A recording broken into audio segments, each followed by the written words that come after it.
I think that we need to talk about a team that is not. And unfortunately, it's a team that I've covered a lot over the last few years and who has had an ungodly amount of success in the last really 22 years. And that's Oklahoma. So Oklahoma, what's going on? We're not very good, obviously, right now. We got a lot to get better at and a lot to improve. And our guys have been committed. They've worked incredibly hard. Thought they competed hard the whole day. We got to give them answers, and we've got to help get them better quickly.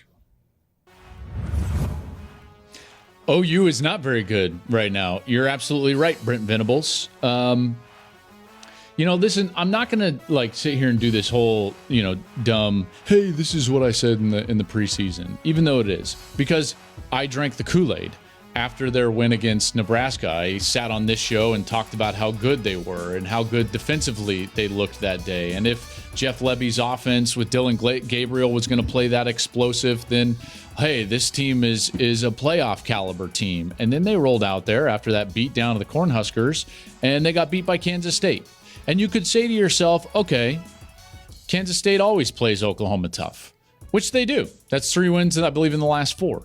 And so you can be like, all right. We get it. Maybe, and I said it last week, I said, maybe you're not as good as you think you are, and maybe you're not as bad as you think you are. So maybe they're not as good as we thought they were against Nebraska, but they're certainly not as bad as we think they are against Kansas State. So let's move forward. Okay, at TCU, and, let's face it, it was kind of a nondescript, granted undefeated, but unranked TCU team. And TCU absolutely obliterated Oklahoma on Saturday. I mean, obliterated. My oldest nephew is a freshman at TCU, and he was texting me all day on Saturday during the game. So he's at the game, and I mean, I can't tell you how excited he was, texting me pictures. He's like, let's go, Frogs.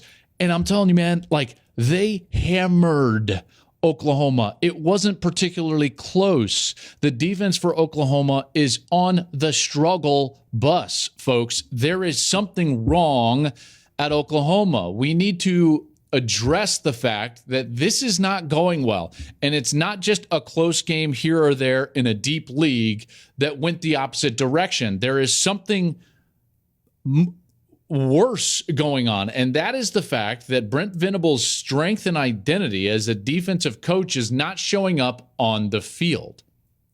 Now, let's go back to what I opened this Oklahoma kind of bit with, which was, hey, I told you so. Well, there is a bit of that, because in the offseason, I remember catching a lot of grief because I said it's really hard to replace all the pieces that they lost. They lost their head coach, who is a very successful head coach.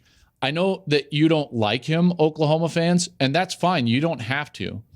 And you don't even have to accept that he's a good coach, but we know it on the outside and can accept it and can evaluate it and what it means when he left. There was also a lot of faces that left. They had a off-season of turnover within the coaching ranks and the locker room. And so when you actually sat down in the offseason, I was like, all right, what is Oklahoma going to be? I thought to myself, well, the league's a little deeper this year. They have all of these new players. I don't know.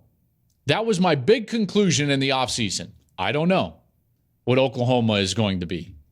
I don't know what their identity is going to be on the offensive side, which is the only thing that I could rely on as an analyst in past years. I don't know if they will improve on defense, although I anticipate that they improve on defense. But there's a lot of new faces. So I thought to myself, boy, if there was ever a year of transition where you got a 2, 3, maybe even 4-loss year for Oklahoma, which is absurdly rare in Norman, that this was the year that was going to happen. And Oklahoma fans could not take it. Could not take it. I was a snake. I was this and that. And that's all fine. I candidly don't care. But that doesn't make it untrue. And now, as we see them at 3-2, it's pretty clear that it was true. There was far too much turnover for that organization and that program to come out and continue to play at the level that they had played over the past decade, 2 decades, and in particular over the past 4 years, 5 years under Lincoln Riley. Let's just look at what this is in context of what we've seen the last 2 weeks. If you're an Oklahoma fan, you have seen 96 points put up against your defense in the past 2 weeks in conference play. 96 points, okay? Yeah, that happened in the Lincoln Riley era as well. In fact, in 2018, you remember, it was in November that the defense decided to take November off. They were just like, hey, you know what? We've got cool mustaches. It's Movember. Like, we're cool. And they gave up 46, 47, 40, and 56 in consecutive games in November of 2018. You know the problem? They were 4-0 in those games. So they had an offense that could overcome that. They had an offense that had enough firepower to go out there and overcome the fact that they were giving up a bunch of points. So there's, there's 96 in there in back-to-back weeks with the 40 and the 56. That's a lot of points, but they were 4-0. In 2019, they gave up 89 points in consecutive weeks in conference to Kansas State and then Iowa State. They were 1-1. So they were over to overcome those defensive problems and overcome that with an extraordinary offense and win football games. They don't have that right now. They just don't have that right now. So when you look at what this team was, they were last year 109th in pass defense, and they were replacing their top 3 defenders as it relates to sacks. They were replacing their leader in tackles, TFLs, that's tackles for loss, and interceptions. And sacks, again, top 3. They were also on the offensive side replacing their play caller, both quarterbacks that played last year, a 3-time 1,000-yard rusher in Kennedy Brooks, and 4 of 5 of their top 5 leading receivers. This was inevitable to some degree, Oklahoma fans. You didn't want to hear it in the offseason. And the Nebraska week, it masked what was clearly inefficiencies that showed up against UTEP at times and even Kent State more in particular in the first half. Nebraska masked all of that because Nebraska was a complete dumpster fire that week. They fired their coach, they played hard for a series, and then threw in the towel. Throw the damn towel! And they did. Gus did too, by the way. Nebraska played so bad, Gus got sick, and I had to call the game by myself. I mean, that game masked everything that we are now seeing from Oklahoma in the past 2 weeks.